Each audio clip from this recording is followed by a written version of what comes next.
저번 시간에 이어서 기독교 교육의 핵심 가치, 인간의 회복, 세 번째 시간 환경 청지기에 대해서 살펴보도록 하겠습니다. 요즘 심각하게 전 세계적으로 대두가 되고 있는 것이 엘니뇨 현상이죠. 엘니뇨 현상의 반대가 라니뇨 현상입니다. 엘니뇨는 페루와 칠레 연안에서 일어나는 해수 온난화 현상입니다. 열대 태평양에서 불규칙하게 발생하는 자연적인 기후 패턴을 말합니다. 보통 이상의 따뜻한 해수 때문에 정어리가 잘 잡히지 않는 기간에 일어나는 이 엘니뇨는 스페인어로, 에스파냐어로 어린 아이, 아기 예수라는 뜻을 가지고 있습니다. 이 현상이 12월 말경에 발생하기 때문에 크리스마스와 연관시켜서 아기 예수의 의미를 가진 엘니뇨라고 부르게 된 것입니다. 오늘날에는 장기간 지속되는 전 지구적인 이상 기온과 자연재해를 통틀어 엘니뇨라고 부르고 있습니다. 해수면 상승으로 인해서 전 세계 곳곳에서 이상 기온 현상이 일어나고 있죠. 2.6도 1997년보다 1915년 때는 1.6도가 올라갔고 2015년보다 2023년 현재 우리가 살고 있는 이 시점에서는 조금 더 올라갔음을 발견하게 됩니다. 이 엘니뇨 현상으로 인해서 가뭄과 홍수가 곳곳에 일어나고 있습니다. 엘니뇨는 일부 지역에서 심각한 가뭄을 일으켜서 물 부족, 흉작, 산불을 일으킵니다. 반대로 다른 지역에서는 과도한 강우가 발생하여서 홍수와 산사태가 발생할 수 있습니다. 두 번째는 어업의 어려움입니다. 엘니뇨 현상 동안 해수 온도가 상승하면 이런 해양 생물이 이동하거나 감소할 수 있다는 것입니다. 이것은 어업에 상당한 경제적 그리고 생태적 결과를 가져올 수 있습니다. 세 번째는 열대성 폭풍입니다. 엘니뇨는 세계 여러 지역에서 열대성 폭풍과 허리케인의 형성과 그 강도에 영향을 미칠 수 있습니다. 미국에서 해마다 이 허리케인으로 인해서 많은 사람들과 집들이 피해를 입는 것을 보게 됩니다. 네 번째는 지구 온도 상승입니다. 엘니뇨 현상은 지구 평균 기온의 일시적인 상승에 기여하여서 기후변화에 장기적인 영향을 더할 수 있습니다. 결론적으로 복잡한 기후현상인 엘니뇨는 이 날씨 패턴을 교란하고 전 세계적으로 상당한 피해를 입힐 수 있는 힘을 가지고 있습니다. 우리의 환경 지식을 강화하고 사전 대책을 실행함으로써 엘니뇨의 부정적인 결과를 완화하고 보다 탄력있고 지속 가능한 미래를 조성하기 위해 노력할 수 있습니다. 지난 5월 18일 이탈리아의 6개월 분량의 비가 하루 반 사이에 쏟아져서 20개 이상의 제방이 무너지면서 13명이 사망하고 수만 명의 이재민이 발생했습니다. 에밀리아 로마냐 주의 라벤나시의 마을 루고라는 곳인데 도시 전체가 물로 잠겼던 일이 엊그제 일어났던 것입니다. 엘니뇨 현상을 줄이기 위한 노력들이 어떤 노력들이 있을까요? 특별히 화석연료 기반의 문명을 만든 인간이 너무나 빠른 속도로 온실가스를 배출함으로써 지구 평균 기온이 급격히 상승하여서 기후가 빠르게 변하는 것이 문제입니다. 그 과정에서 강력한 엘니뇨 현상은 예측할 수 없는 날씨를 만들어내기 때문에 인간이 적응하거나 대응할 수 없는 것이 문제임을 우리들은 경험하고 있습니다. 이 근본적인 엘니뇨 해결 방안은 우리 모두가 화석연료 사용을 줄이는 데 있습니다. 그리고 각 나라들이 제안한 탄소 중립 목표를 실천하는 것입니다. 다만 인간이 문명을 발전시키기 위해서 이미 배출한 온실가스는 현재 과학기술로는 회수할 수 없는 지경에 이르렀습니다. 그래서 이미 변해버린 기후는 되돌릴 수 없기 때문에 최대한 빠른 시일에 화석연료 사용을 억제해야만 강력해지고 있는 엘니뇨 현상을 해결할 수 있다라고 많은 학자들은 입을 모아서 말하고 있습니다. 그래서 전 세계적으로 탈탄소뿐만 아니라 이 탈원소에 돌입해 있지 않습니까? 그럼에도 불구하고 우리의 가깝고도 먼 이웃나라 일본에서는 올 7월에 원전수를 방류하겠다, 바다로 방류하겠다라는 이야기를 하고 있고, 전 세계적으로 그 시찰단이라든지 감시단들이 활동이 우리가 생각하는 것처럼 그렇게 강력하게 활동하고 있지 못함을 보게 됩니다. 너무도 애석하고 안타까운 현실이라고 생각을 합니다. 가장 가까이 있는 우리나라가 가장 큰 피해를 입을 것은 자명한 사실이고요. 그동안 삼면이 바다인 우리나라의 바다에서 생산되는, 그리고 바다의 생태계가 완전히 교란되고 완전히 파괴되는 그런 일이 이제 시간 문제이다라는 것을 우리는 직시하고 있다는 것입니다. 생선은 먹을 수 없을 뿐더러 우리가 늘 자주 먹는 해초류, 김이라든지 미역이나 또 다시마라든지 여러 우리 몸에 너무도 좋은, 건강에 좋은 해초류들을 먹지 못하는 그런 상황에 이르렀다는 것입니다.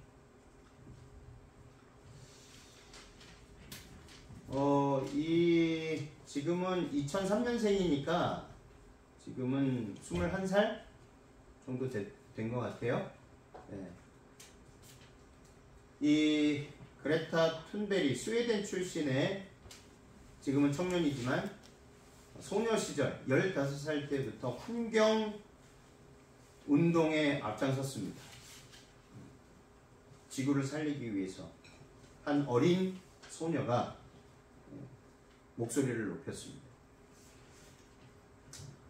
이런 젊은 청년들을 볼 때 기성세대인 우리가 참으로 부끄러움을 경험하게 된다는 것입니다.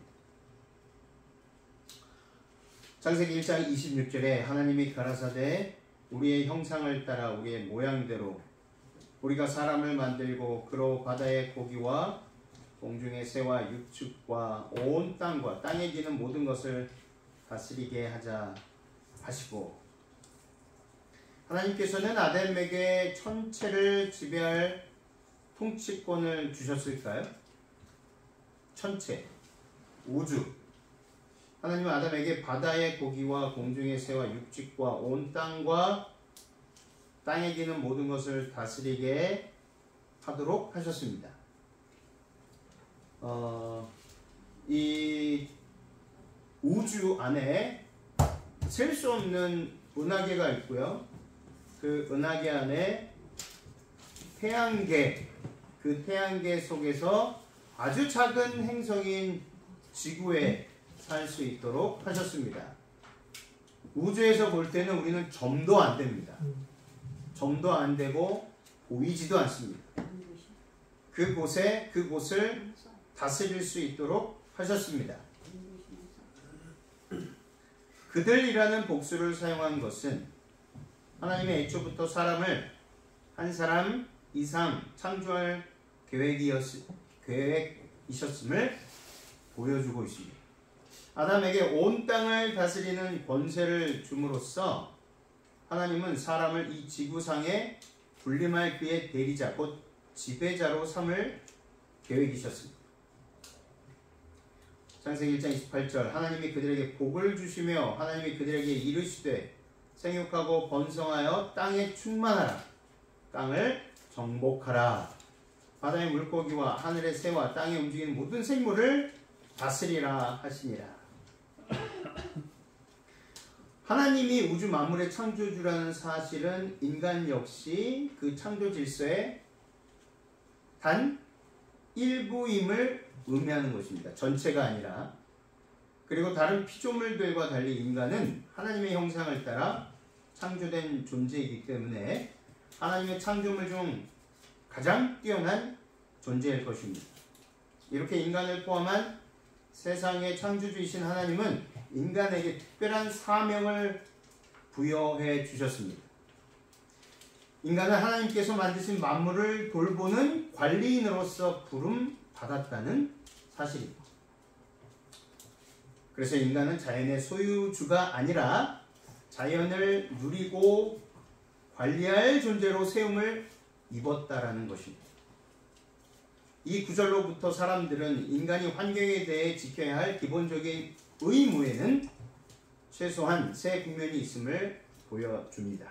첫 번째는 모든 생물들과 마찬가지로 사람도 자녀들을 낳음으로써 종을 번식해야 할 의무와 책임이 있습니다. 생육하고 번성하라, 땅에 충만하라 라고 말씀하셨습니다. 이 말씀은 모든 인간이 번식의 의무를 가졌음을 보여줍니다. 아담도 가인과 아벨 그리고 셋을 낳은 후 800년 동안 자녀를 낳았습니다. 여기서 번식에 대한 명령은 전 인류를 위한 명령이지 개인을 위한 것이 아님을 알 수 있습니다. 다시 말해 예수 그리스도와 사도 바울 모두 독신으로 살아가는 사람도 있다는 사실을 인정한 것입니다. 두 번째는 하나님은 인간에게 피조물들에 대한 지배권을 부여하셨다는 것입니다. 이 사실을 보여주는 두 단어 정복하라 그리고 다스리라는 말을 눈여겨볼 필요가 있습니다. 이 정복은 짓밟거나 종속시키는 것을 의미합니다. 이 원어 이 카바시라는 단어의 뜻 안에 정복하다, 짓밟다, 종속시키다 라는 의미가 내포되어 있습니다. 이 단어는 피정복자의 목을 발로 밟고 있는 정복자의 이미지를 전달해 줍니다. 따라서 이 말이 가진 의미는 인간이 자연계에 대해 지배권을 가지고 있음을 보여줍니다. 그리고 라다라는 다스리다라는 이 원어는 압도적인 우위를 점하는 것을 뜻합니다.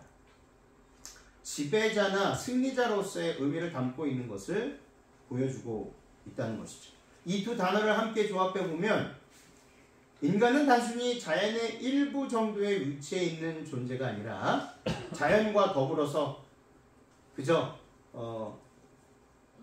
사람은 자연과 더불어 일부에 지나지 않는 존재가 아니라 자연에 대한 지배자로서의 위치를 분명하게 차지하고 있는 것을 알 수 있습니다.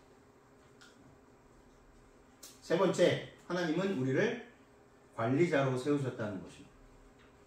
우리가 오해하지 말아야 할 사실은 다스린다는 것이 지배자로서 마음대로 군림해도 된다라는 의미가 아닙니다.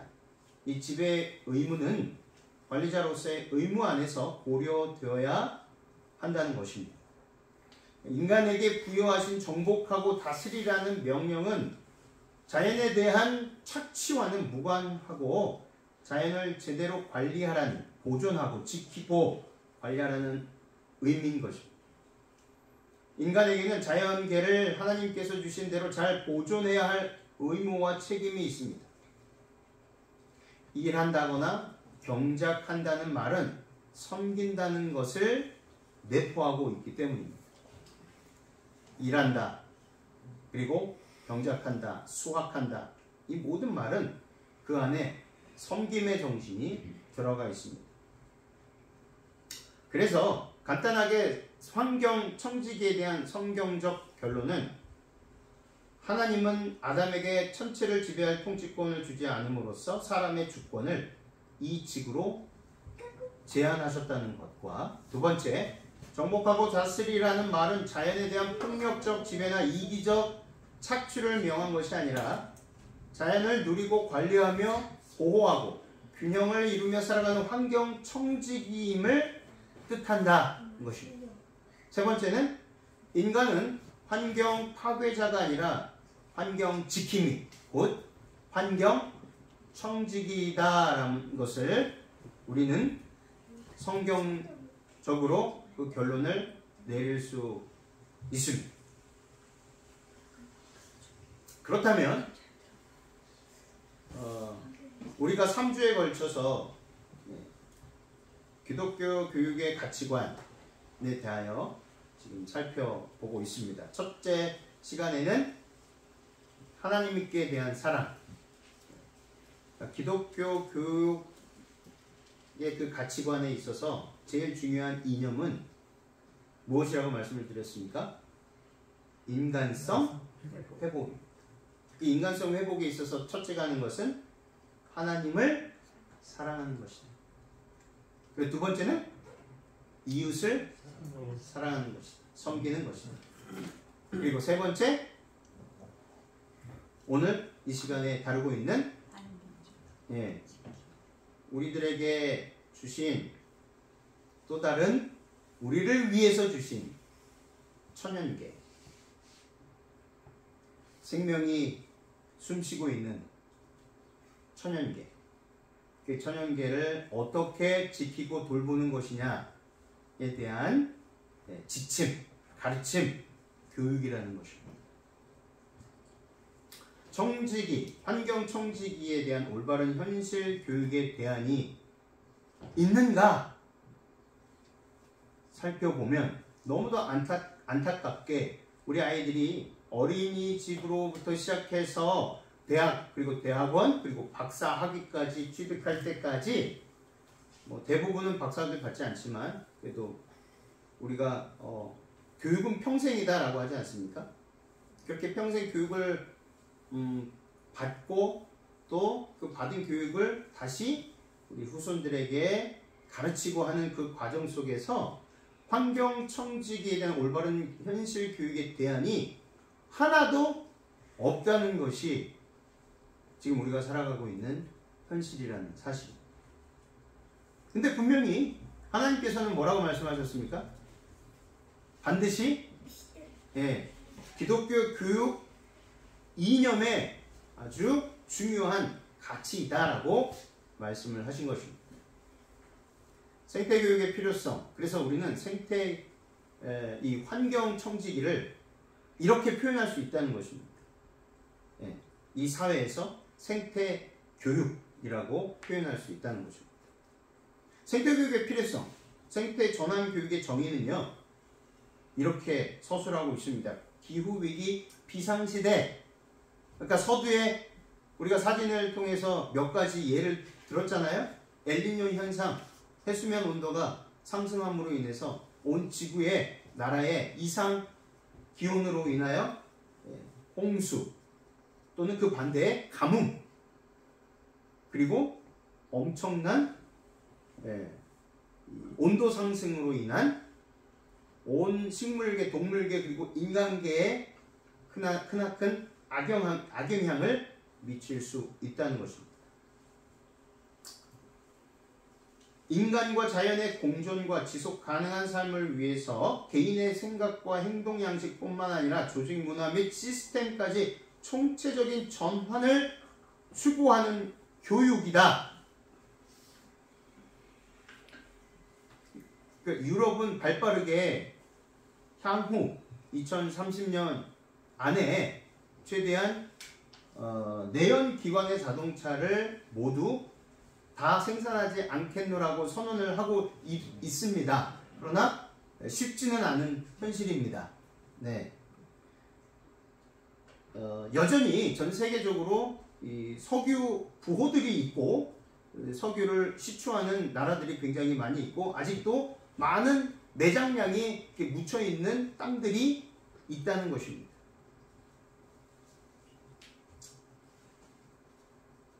그것을 어떻게 해야 됩니까? 그 나라에서는 팔아먹어야 돼요. 그것을 경제적 가치로 보기 때문에 그것을 빨리 시추해서 생산해서 다른 곳에 판매를 해야 하는 것입니다.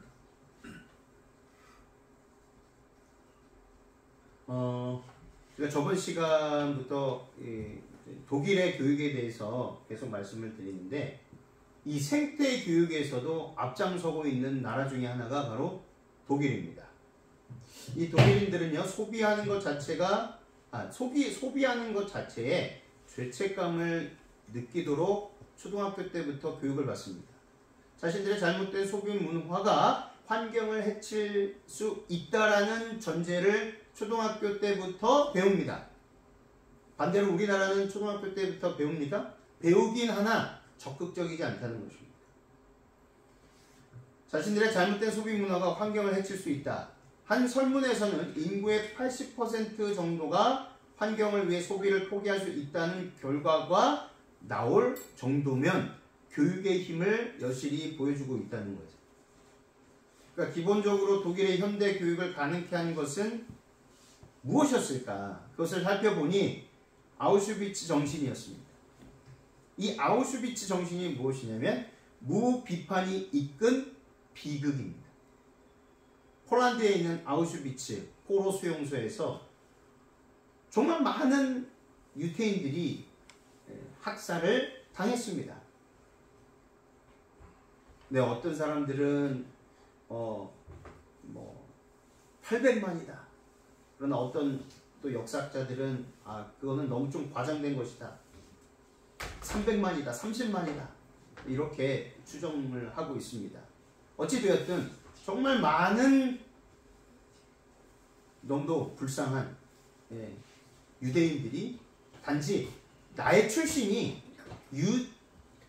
유태인의 그 어머니와 아버지 그리고 둘 중에 한 사람 엄마가 유대인이든 아빠가 유대인이든 둘 중에 한 사람도 유대인의 피를 가지고 있다면 그것만으로도 처형을 당했던 비극의 역사가 있지 않았습니까? 그래서 독일인들은 기본적으로 전범 국가로서 아주 철저하게 다시는 그러한 일이 일어나지 않도록 반성에 반성을 거듭하고 있다는 것입니다. 어떤 나라와 굉장히 대조적이죠? 그래서 그들은 아우슈비츠 정신을 늘 교육받고 있습니다. 무비판이 이끈 비극이다. 방관자로서 있는 것 그리고 비판해야 할 때는 반드시 비판해야 하는데 비판하지 않는 것, 문제 제기를 하지 않는 것 자체가 비극을 낳을 수 있다는 것입니다. 그리고 만인에게 교육을 보장하려는 국가의 지원 덕분에 그들은 기본적으로 이 생태 교육을 통해서 그리고 여러 기본적인 교육 시스템을 통해서 인간다움 그리고 인간성 회복을 위해서 노력하는 국가들 중에 하나입니다. 그래서 아직까지도 자국의 역사를 반성하고 열린 자세의 민족 시민을 양성하려는 독일의 그런 교육 시스템이 참으로 배울 점이 많다라고 생각을 하는 것입니다. 기본적으로 독일의 현대 교육을 가능케 한 것은요, 아우슈비츠 무비판이 이끈 비극이라는 것입니다. 그래서 1995년 1월 18일자의 기사에 의하면 뉴스위크지 기사에 의하면 아우슈비츠에서 죽은 사람은 유대인을 포함하여 110만에서 150만으로 추산한다라고 다시금 밝혔습니다. 독일은 소비자가 전력 공급 회사 중 마음에 드는 것을 택하여 거래한다고 합니다. 굉장히 다른 시스템입니다. 독일의 전기료 문제를 이해하려면요, 전력시장 구조를 알아야 하는데 한국에서는 상상하기 어려운 현실이죠. 이 독일은 한국전력 독점체제인 한국과 달리 민영화된 전력시장을 갖고 있습니다. 여러 전력 공급 회사가 서로 다른 요금 체계를 놓고 경쟁을 합니다. 소비자는 체크24와 같은 가격 비교 사이트를 통해서 어떤 상품을 고를지 따져봅니다. 일찌감치 선진국으로 떠오른 독일은 이미 20여 년 전부터 탈원전을 기치로 재생에너지 최강국의 길에 들어선 반면에 후발 추격국에서 선진국으로 도약한 한국은 지금도 에너지 전환, 화석연료와 원전 대신 재생에너지로 에너지 공급 체계를 바꾸는 것을 말하는데 이에 속도를 내지 못하고 있는 현실입니다. 특히 재생에너지 보급률에서 한국은 OECD 국가는 물론 전 세계적으로 아직도 최하위권에 있습니다. 경제 규모에 비해 한참 뒤처진 에너지 전환 속도는요, 한국이 기후 악당이라는 비난을 당하는 근거가 되고 있습니다. 독일은 저만치 앞서 있고 한국은 이를 부러운 시선으로 또는 강 건너 불구경하듯 바라보고 있는 것이 현실입니다. 네, 이 그림은요, 독일의 가정용 전기료의 추이와 그 구성을 나타낸 도표입니다. 여기에서 초록색이 재생에너지 부담금입니다. 재생에너지 부담금. 재생에너지 보급 확대 정책 전반에 쓰이는 돈입니다. 그래서 한국도 전기료에 기후환경요금이 포함되어 있지만 그 부담금은 독일만큼 높지 않습니다. 무조건 제일 싼 상품을 고를 것 같지만 그게 전부는 아니라는 거죠. 각각에는 해당 상품의 원료가 표시됩니다. 이를테면 어떤 회사는 원자력 10%, 석유 화력 20%, 가스 화력 20%, 재생에너지 50%로 구성된 이 전기 제품을, 공급 제품을 내놓습니다. 다른 회사는 원자력 10%, 석탄 화력 10%, 가스 화력 20%, 재생에너지 60%로 구성된 상품을 내놓습니다. 이렇게 상품별로 발전 과정에서 얼마나 이산화탄소를 배출했는지가 표시가 된다는 것입니다. 친환경, 지속가능, 이와 같은 옵션을 선택해서 회사를 고를 수 있습니다. 소비자들이. 그래서 환경단체 그린피스가 운영하는 그린 플래닛 에너지도 이들 회사 가운데 하나라는 것입니다. 그러니까 기본적으로 이 독일 사람들은 어렸을 때부터 이런 생태 교육을 받았기 때문에 그 전력 공급을 하는 각 회사들이 어떻게 에너지를 만들고 공급할 것인가에 대해서 도표로 살펴볼 수 있다는 거예요. 그래서 탄소를 많이 배출하는 그 에너지를 전기로 공급하려고 하는 회사들은 적극적으로 그들이 선택하지 않는다는 것입니다. 이제는. 이것이 바로 교육의 힘이고 정책적으로 교육을 통해서 생태를 인간이 살아갈 수 있게끔 다시 원상복구하자는 운동 중의 일환이라는 것입니다.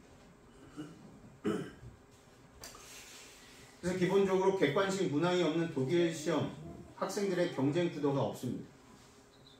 독일 시험에는요 객관식 문항이 없습니다. 근데 이것도 아우슈비츠 정신에 들어가는데 히틀러로 인해서 그 전체주의, 제국주의 그리고 그 나치즘으로 인해서 경쟁을 통해서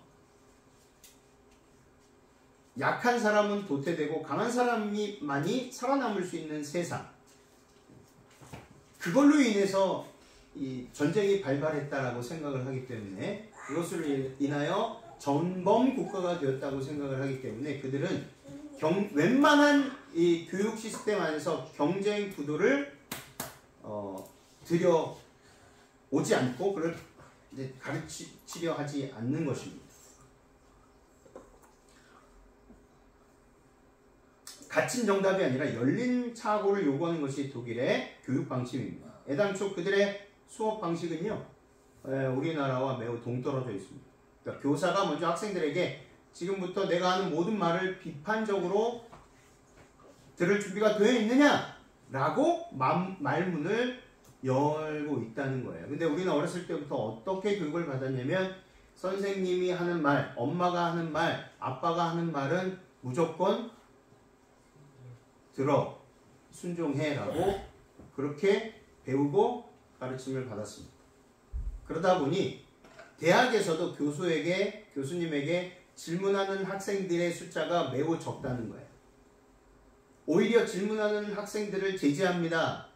지금 진도를 빨리 나가서 수업을 제대로 마치고 이 수업을 제대로 마쳐야지만이 준비해 놓은 시험들을 잘 통과하고 말씀드렸던 그 스펙을 많이 쌓아서 사람이 기계가 아닌데 기계처럼 인적 자원을 요구하는 그런 회사에서 내가 아주 훌륭한 기계 인간이 되겠다라는 것과 다르지 않다는 것입니다.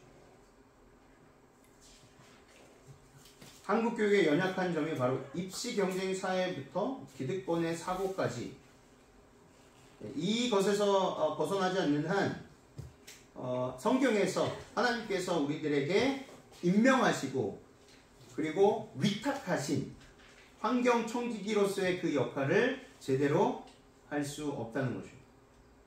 한국은 민주주의를 채택한 나라지만 교실 속을 들여다보면 민주적인 수업은 이루어지고 있지 않습니다. 한 명의 교사가 지배하는 단순 공급형 구조이며 학생들은 질문하지 않습니다. 그래서 질문하지 않는 개인은 무비판적 수용을 할 가능성이 매우 높습니다. 그렇게 성장한 개인이 다시 사회에 조립되는 방식의 한국 사회는 선순환 구조로 이어지지 않고 있습니다. 끊임없이 악순환을 반복해서 저번 시간에 보여드렸던 그 사진 중에 장애인 특수 아동 학교를 건립하기 위해서 그 지역 주민들에게 설문조사를 하고 다 공청회도 갖고 했지만 그 사람들이 자신들이 살아가는 아파트 값이 떨어진다는 이유로 철저하게 반대했을 때 장애 아동을 기르고 있는 돌보고 있는 부모님들이 그분들 앞에서 무릎을 꿇는 사진을 보여드렸습니다. 그것이 우리나라의 현실입니다. 인간으로서 존엄성이 그 어느 것과도 비교할 수 없는 엄연한 한 인간으로서의 그 존엄성이 있는데 깡그리 무시를 당하는 현실을 보게 되는 것입니다. 인적 자원을 양상하는 교육 제도가 생태 교육의 중요성을 악화시키고 있고 자본 독재 사회 중심 사상은 무한 경쟁을 통한 살아남기식 교육임을 보게 됩니다. 이 사상은 바로 진화론적 접근 방식임을 우리는 쉽게 알 수 있습니다. 찰스 다윈이 종의 기원을 쓰면서 이 진화론을 만들었습니다. 그리고 본인도 이 진화론은 가설이다라고 분명히 언급했는데도 불구하고 지금 버젓이 우리는 우리 아이들에게 진화론을 가르치고 있습니다. 진화론의 핵심 사상은 바로 약한 것은 도태되고 강한 것만 살아남는다는 것입니다. 근데 하나님께서 성경 66권에 약한 것들은 자연히 없어지고 강한 것들만 살아날지다 라고 말씀한 구절이 있습니까? 있으면 보여주시기 바랍니다. 없습니다. 그럼에도 불구하고 기독교 안에서도 교회 안에서도 여전히 강한 자들만 살아남고 영향력 있는 사람만 살아남고 가난하고 헐벗고 장애를 가지고 있고 백도 없고 아무런 힘이 없는 사람은 늘 당하며 사는 모습을 보게 되는 것입니다. 제대로 된 대학을 졸업하지 않으면 인격이 공급받는 사회라는 인식 탓에 대부분의 학생들은 펜을 들었을 때부터 대입이 목표가 되는 현실입니다. 대입도 개인의 성장이라는 바람직한 목표하에서 이루어지면 문제될 것이 없지만 서열화된 대학 구조 때문에 학생들은 자연히 경쟁 구도로 접어드는 공부를 택합니다. 질문은 시간 낭비.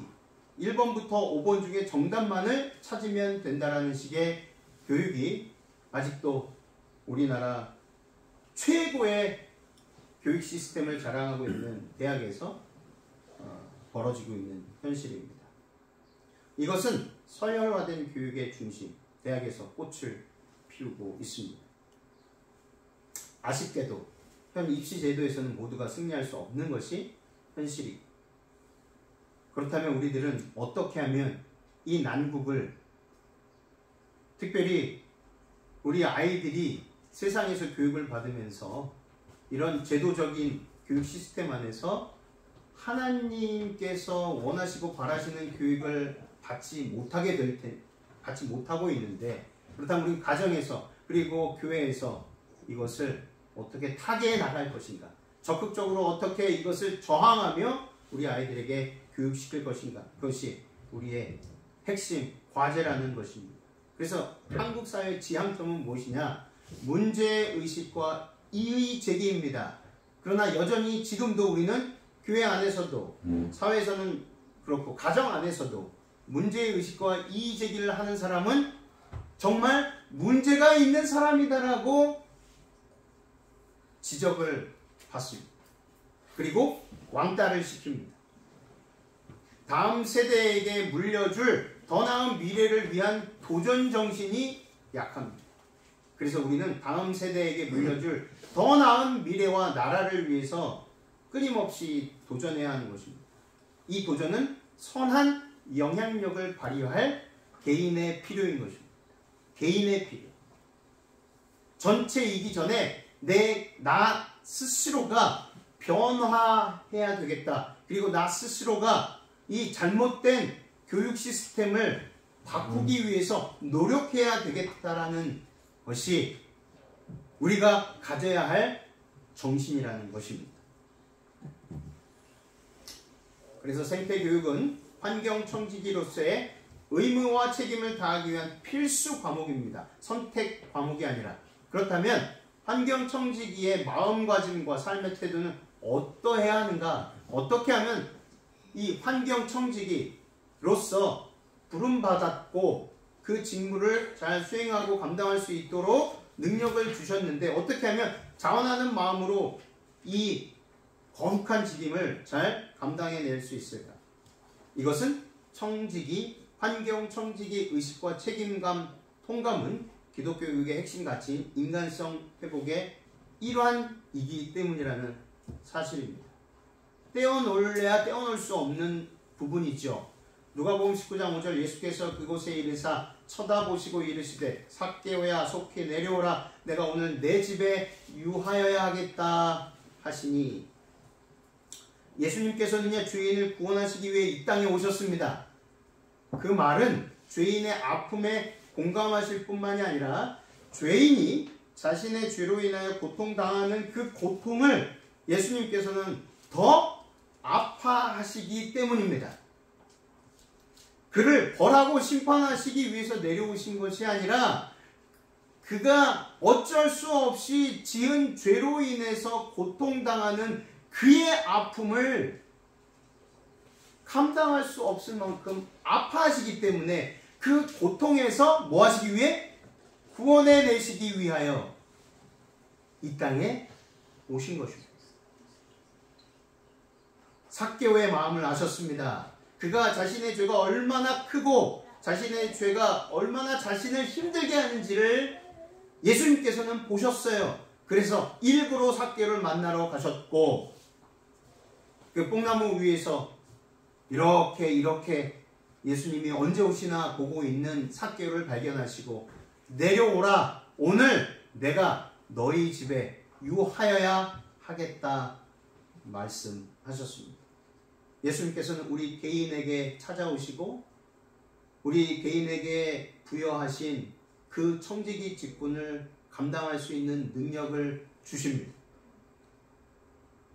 그리고 무엇보다 그 회개하고자 하는 한 귀한 영혼과 함께 하고자 하는 그 기쁨이 우리보다 더 크다는 사실입니다. 그래서 주님께서는 내가 오늘 너희 집에 유하여야 하겠다 하신 것입니다.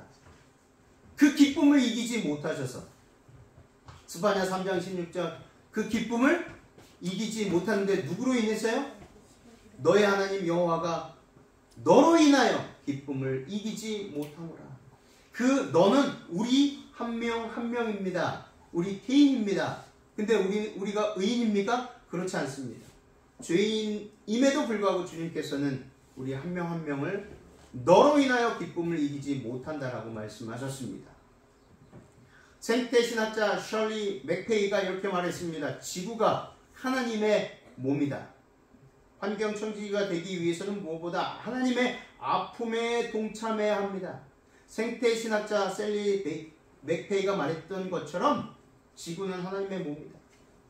그러므로 환경을 훼손하고 오염시키는 것은 하나님의 몸을 해치는 것이며 하나님을 아프게 하는 사실임을 먼저 자각해야 한다는 것입니다.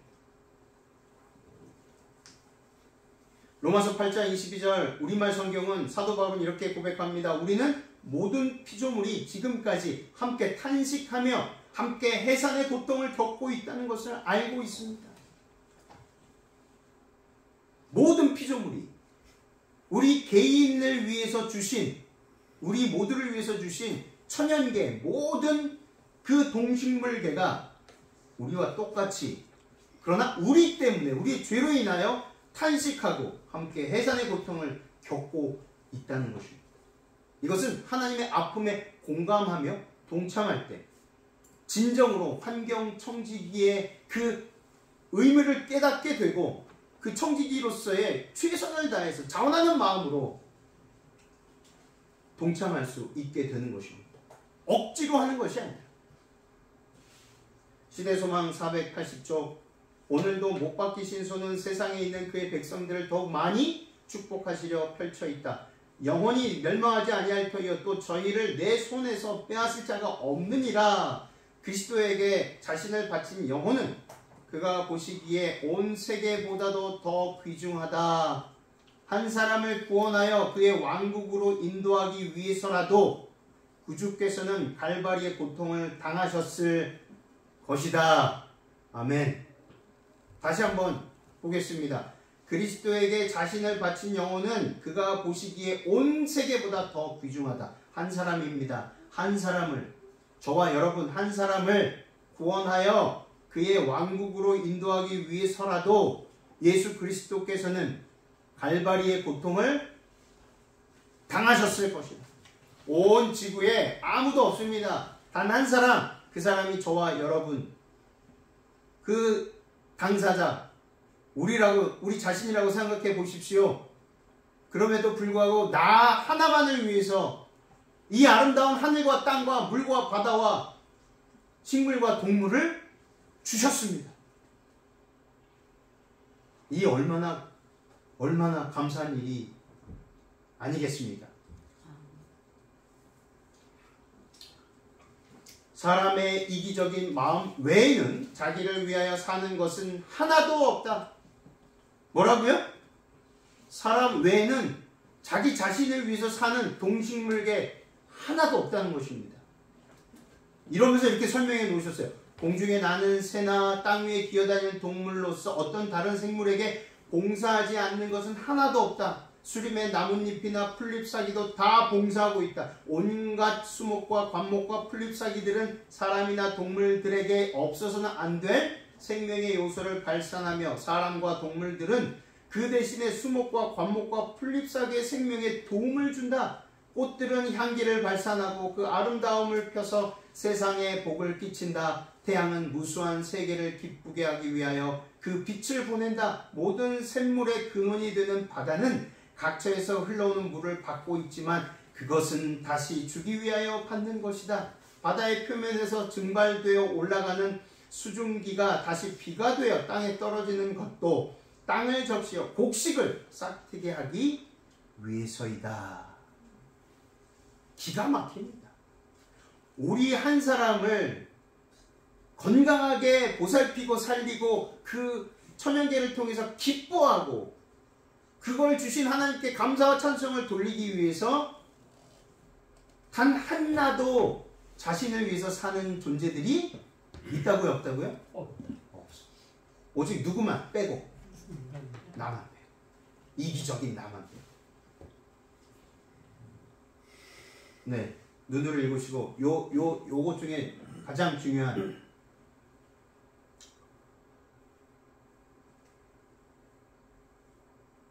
쓸모없는 물건을 위해서는 주께서 그처럼 신중하고 철저한 작업을 하지 않으신다. 오직 그분의 보석만이 궁전의 식양대로 다듬어진다. 그분의 보석만이. 우리는 보석입니다. 하나님의 보석. 너무도 가장 가치 있는, 이 세상에서 말하는 가장 가치 있는 것이 보석이라고 말합니다. 다이아몬드. 그 보석이라고 말씀하십니다. 오늘 말씀을 마치면서 3주에 걸쳐서 우리는 기독교 교육의 핵심가치, 교육 이념, 그것은 바로 인간 회복이다.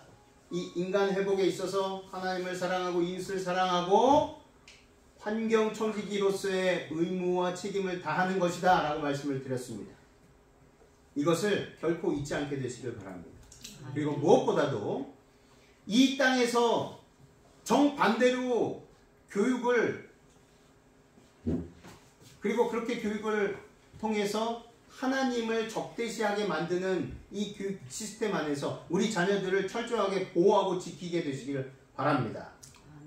세상 교육에서 우리 자녀들을 보호할 때, 지킬 때 다음 세대에 우리 교회 주역들로서 성장할 수 있습니다. 그래서 저는 앞으로도 죽는 그 순간까지 하나님께서 우리 각자에게 어떤 교육을 성경 말씀을 통해서 하시는지 그것만을 주장할 것이고, 그 어떤 것도 세상에서 교회로 그리고 우리 개인에게 들어오지 못하도록 막을 것입니다. 그 일에 함께 동참해 주시기를 바랍니다. 그리고 그러므로 세천사의 기별이 온전히 성령 충만한 우리를 통해서 세계 곳곳에 완전하게 하나님의 계획대로 외쳐지게 되기를 간절히 바라며 말씀을 마치겠습니다.